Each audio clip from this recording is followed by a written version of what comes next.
Alright, hey, what is going on, guys? My name is Slcmof, and I'm back again with another video. And in this one, we're going to be speculating a little bit on Batman the Telltale Series Episode 2, and talking a little bit about our thoughts on Batman the Telltale Series Episode 1. And with me, I have a very special guest. Go ahead and introduce yourself, man. What's going on, everyone? I'm InfernoKun. I do primarily Telltale Games on my channel. I cover everything they put out. So yeah. Yeah, definitely recommend checking out his channel, especially if you're into, like The Walking Dead Season 3, which I know, I really am. I love The Walking Dead Season 1 and 2, but I just don't cover it on my channel, of course, because, I focus on Batman and DC Comics and these sort of things. So if you're into, news and all those sort of videos for other Telltale games, such as The Walking Dead and things like that, then I definitely recommend checking out his channel. So before we get into speculating on Episode 2, let's just briefly recap our reviews of Episode 1. I'll go ahead and start with me, and then you can go ahead and give your thoughts as well. Yeah. First of all, for Episode 1, I really enjoyed it, and as I talked about in my review, my expectations were pretty high for the episode because I expect great things from Telltale Games, and they really delivered on it for this episode. I really enjoyed it, and beyond a little bit of frame rate lag in the opening of the game was really my only complaint, and that's a technical complaint, and it might have been my PlayStation 4. Who knows what the deal was there? But yeah, I really enjoyed the first episode. I give it a solid 9 out of 10. All right. Well, it was a pretty enjoyable experience. I loved it. The going switching between from Bruce to Batman felt like it was just two different characters in one game, and it was definitely really awesome. The story caught me off guard with how awesome it was and everything about it. Yeah, the frame rate drops and everything were quite annoying, but you still get a great experience, and I have to agree to give it like a 9 out of 10. Yeah, one of the things about the story that actually really caught me off guard, getting into the speculation for Episode 2, is the way in which the Falcone thing resolved. I was totally not expecting this in the playthrough at all, and that is basically, unless I'm missing something or misunderstanding it, and that is that the Falcone's basically put away at the end of Episode 1, regardless of what your choices are. If I'm not mistaken, whether you arrest him or impale him, you through the stick thing, whatever, he gets put away for life, and whether you give the news to Vicky or to Jimmy G, either way he's going to get locked up because he has the evidence against him. So that was really surprising to me, because I thought that Falcone was going to be in there for the long run, and definitely towards the middle of the episode I was getting vibes of The Wolf Among Us, where at first you think it's this villain, and then it's not, and then it's not, and then you get to the big bad guy. I think that we're going to be getting something similar here, and it's not going to culminate fully until maybe Episode 3 or 4. Yeah, I feel like Falcone was definitely done great properly, and I feel like for some reason that we aren't done seeing him. He probably could play a factor in the various episodes because of the beef that Oswald probably has with him. Oh, yeah, I totally forgot about that. And, the thing about it is, it is the Batman universe, so nobody stays in prison for long, nobody stays in Arkham Asylum for long, and I really feel as though the arc that was established in Episode 1, Falcone really, you can see that's one of the things that I thought worked really well for the episode, and that is at the end where there's sort of this heart-to-heart moment between Bruce, Batman, and Falcone, where you can see that Batman really actually trusts Falcone. He believes what Falcone is saying in that moment, and what Falcone says. I think you really sort of resonate with what he's saying, and you believe him. And he says something to the effect of "We're being played." And I think that Batman comes to that realization as well.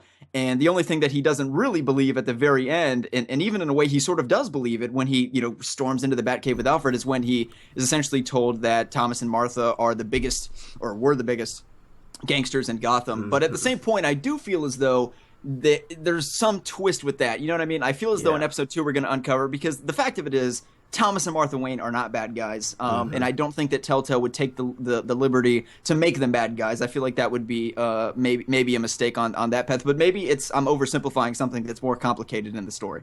Yeah, I feel like definitely Bruce isn't taking it very well. He is going to take down anybody that stands in his way, and he's clouded by what he saw in that picture. He's kind of, misguided, and he's looking for answers, and he's definitely going to go ahead and try to at least, find them. And it may not be what he expected, or it may be what he expected, but that's what I feel like is going to happen between, him, Falcone, and the Wayne family actually being like that. But I feel like as of right now, with the choice to, go to the GCPD with the evidence or the Vicky Vale, I feel like, okay, so at the end of the teaser for me, Vicky said that she owes me one. So I'm kind of thinking that, okay, maybe she can actually help out with clearing the Wayne family name, of course, and that would be, really, really cool. Yeah, actually, for episode one, something that really caught me off guard is I looked at the choice, and for to give an excerpt or to give a word on the fact that of getting exposed, the Wayne family getting exposed after the press conference, and only 5% of people on PlayStation 4 when it first came out, that this may have changed, didn't give a blurb to Vicky Vale, and honestly, I was not expecting it to be that slim, but I honestly felt that it was the best thing to do to just remain quiet and I guess let the lawyers handle it. Clearly Yeah. not the best choice. So I'm interested to see how that culminates. I feel as though the choice that I want to see spill over the most into episode 2, and I really want to see them delve into, is actually pretty much, as far as I'm concerned, the final choice of the game, and that is to either brutalize or to arrest Carmine Falcone. And you have the Gotham News Chopper watching you, much like they were at the beginning of the game with your fight with Selina. And I really want to see that choice have an impact on what type of Batman you are. And I want to see them report on whether or not we broke the guy's arm in the torture scene. I really want to see those kind of scenes have an influence on the game. And it's great to see, the Gotham City News Jack Ryder reporting what happened and what Batman did. But I also want to see the effect that it has on the populace. You know what I mean? We did see how the news reports it differently. We got that. I want to see how the public directly perceives Gotham. All 10 million people that live in Gotham, they are changing their opinion on Batman. I want to see that have an influence on maybe the election, not necessarily directly, but I just want to see that spill over to the general populace, in episode 2. Yeah, definitely. I would love to see basically like different things happen depending on how bad of a Batman you're gonna be, and Right. like the beating of that guy you had upside down in the warehouse, that could be one of the things. And I feel like either brutalizing him, you might have different outcomes with Renee Montoya. She's one of the detectives that are doesn't really like Batman too much, but Gordon, he might actually have some different feelings as well. And that can actually, affect, that one thing can affect your relationship with Gordon, with Renee, with the whole city, how they view Batman, and Right. that leads to a world of possibilities. Speaking of Renee Montoya, didn't she shoot him twice? Didn't she Yeah. try to shoot him twice? Yeah. Well, no. Maybe not on the skyscraper scene. Maybe that was somebody else. Yeah, But the probably cops somebody else. shot at Batman twice, and I don't know how he got out of that skyscraper scene. They shot like 20 shots at him in that skyscraper scene, but that's another story for another day. I mean, he does have bulletproof armor, and also I was worried about Falcone maybe getting shot. But that's the thing about it is, though, right? I mean, if you brutalize Falcone, I'm curious as to whether or not that serves favorably with the Gotham people, because the fact of it is the Gotham people don't like Carmine Falcone. They don't like, everybody knows that he's a gangbanger. Everybody knows he's a mob boss that's above the law. He manipulates elections, and everybody knows this. Nobody likes the guy. But at the same point, I don't feel as though the people of Gotham are rejoicing at seeing somebody impale somebody else, right? Yeah. I think that they would be probably more happy with seeing him arrested and just, hung up there for the police to take care of. Yeah, that kind of leads into the choice, give it to Vicky or Gordon, because Right. with the media you got to reach everyone, but the GCPD, they go ahead and do their investigation and do it kind of quietly, and the media, they kind of puts out that, hey, Falcone did all this stuff. Would you want to vote for somebody that he is endorsing, like Mayor Hill? And I feel like that could just be one of the choices that could actually affect the election and various things as well. So as per the Wolf Among Us thing I talked about earlier, would you say that that's an accurate sort of depiction of kind of the general story that we're getting here, and that Falcone, he's not the big picture here. There's going to be some reveal at some point, and I feel as though it's going to be a big name Batman supervillain, because we can't play a full season of any Batman game without getting any of these classic villains. Of course, we have Harvey Dent in the mix, but he's not Two-Face yet. So I'm talking about the Riddler. I'm talking about maybe the Joker, which they may be fearful of doing with basically, the trick in Arkham Origins, the big reveal there. I feel as though they may be skeptical to basically have the Joker at the head of this whole master plan, especially because he's not that kind of character to manipulate a master plan and trick Bruce Wayne into thinking that his parents are, mob bosses and these sort of things. But also, one thing that really struck me about episode 1, and this is why I think it's going to be really important in episode 2, is when Batman comes into the Batcave and he confronts Alfred about being basically, bad guys are funding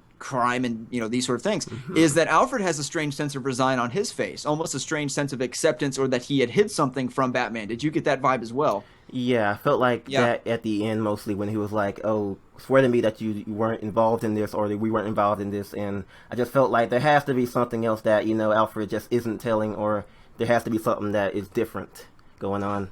So are we in agreement that Thomas and Martha are probably weren't bad guys? They probably weren't crime lords or anything like that.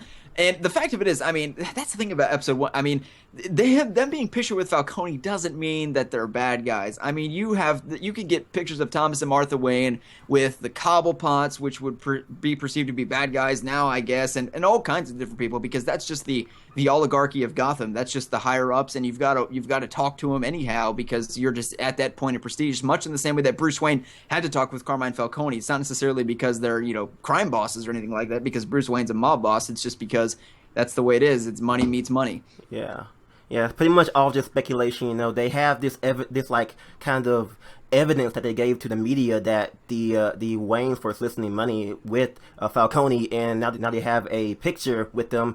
They're like, oh, okay, it all connects. There must be why or what happened between the Falcone and the Waynes. So they're kind of just speculating on this and taking it as they see, which will probably be changed depending on what Bruce or Batman finds to clear his name. Yeah, and that's one thing I wanted to talk about episode 2 between Harvey and Bruce. And that was an interesting dynamic at the teaser at the end of episode 1. If you remember, there was something to the effect where Harvey essentially says, like, Bruce Wayne has a bad name. I don't need him endorsing me anymore. He basically turns away his money. He cuts ties with Bruce Wayne purely for political reasons, not because Harvey Dent doesn't like Bruce Wayne as a guy. Of course, they're still friends behind the scenes. So I'm interested to see how that relationship changes and how we in episode 2, that's one of my predictions. I feel as though they're really going to build on in episode 2 is Bruce Wayne's ability to impact the populace. And that's one thing I really want to see. Bruce Wayne trying to renew his public image, because he's a philanthropist, he loves the city of Gotham, and that's where he deserves to be. And even if Thomas and Martha are funding mob bosses and these sort of things, that's not Bruce Wayne. So he's sort of caught in the crossfire of all this, and I want to see Bruce Wayne waging the war against the sort of populist uprising against him, which is really sort of not right. It's not accurate and doesn't represent Bruce Wayne accurately. Yeah, because basically there isn't anything that Batman could do to clear, Bruce Wayne's name. It has to be up to Bruce. Absolutely. And how he basically handles the media and all that kind of stuff going after him. And we don't have Harvey on our side anymore. He isn't, following us or anything or helping us out like he used to be. But, there has to be something that Bruce can actually do to, regain the public image back of his family. Yeah, so quick speculation. Do you think that we're going to the arc is going to finish the arc that we have now of basically, because of course the whole game is not going to be based off uncovering the legacy of Bruce Wayne, and that's basically where we ended. That was the cliffhanger of episode 1, and looking forward to the future episodes. Episode 3 I think indicates a massive shift in where the game's going. It's called the New World Order is the name of the episode. If you read that, and it's like a creepy picture of Oswald Cobblepot. In episode 5 it looks like Gotham is on fire in an apocalypse. So the point is, I think that the game is going to go through a considerable shift in terms of story arc of what we're going to be looking at here. And of course Oswald Cobblepot's not behind it all. So I was wondering if you have any speculations of how that's going to sort of continue in episode 2 in terms of maybe a particular villain. I mean, do you even agree with my speculation that we're going to see some supervillain at some point in like the Riddler or something like that at some point? Yeah, definitely. From what I was thinking, kind of like thinking about, is that, okay, so we have Harvey who's trying to run for mayor. He isn't really helping out or having Bruce, help him out anymore. So then we have Oswald. He wants to, get rid of Falcone, which happened. But I feel like, either way, what you go with Harvey or Penguin, those could be two possible villains that could be made based on Bruce Wayne's choices or based on what happens. That's what I feel like. That would be awesome. And one final thing that I want to talk about is Batman and Catwoman. And speaking of choices affecting relationships and characters, well, first of all, I'd like to know your thoughts on the relationship aspect, because you did see at the end of episode 1, there's definitely a big tease at a love romance between them. You saw that, right? Yeah, I did. Okay, you kind of moaned. Do you not like that? No, it was a happy moan. something like that. Oh, good. Okay, that's good. That sounds Because weird. that is one of those things that it's sort of divisive in a way. I mean, you see it in the comics and Batman Hush, but it's also some of those things where I feel as though it can feel very forced. It can not feel right, and that's one of those things I would love to see be able to be impacted in a choice. And that teaser, we definitely saw leaning in a little bit as if they're sort of in a relationship. But then again, in episode 1, I didn't really get the precedent that a relationship was in development. And also, we have to keep in mind as well that if a love bond starts forming, then Batman is dating Catwoman and Harvey Dent is dating Selena Kyle. Yeah. That is the love triangle of the century right there. Yeah. I feel that they're going to do it because, Telltale Games, they love drama, right? I mean, that is the biggest drama piece you will ever see in the freaking world, man.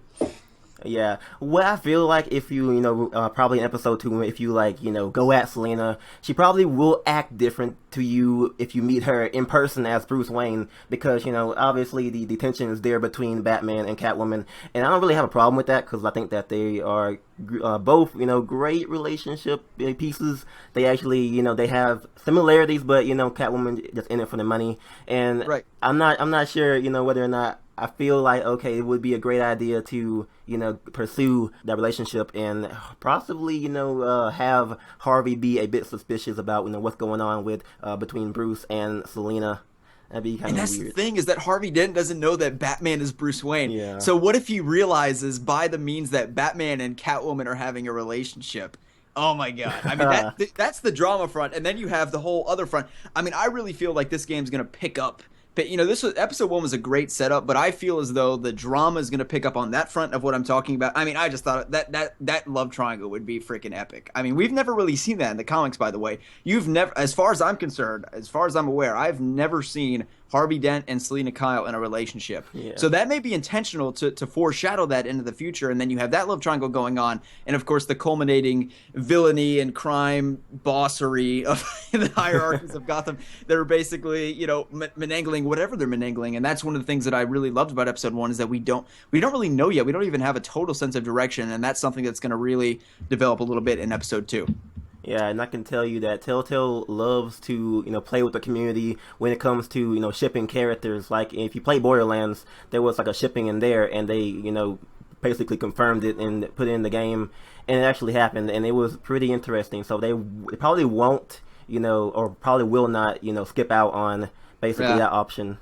Absolutely. So anything else to say? I think that covered it pretty well. We been going on pretty good. So you good? Yeah, okay. Pretty much it. That is our speculations for Batman the Telltale Series Episode 2. Let us know what you thought about this video in the comment section below. And I had a lot of fun making the video. Thank you so much for coming on the channel, man. And thanks for letting me onto yours as well. Yeah, thank you for everything. All right, thank you guys so much for tuning in. Be sure to like the video if you enjoyed. Subscribe to his channel and to mine. The links will be in the description below, regardless of which channel you're watching it on. My name is Slcmof, and I will catch you guys next time. Woo!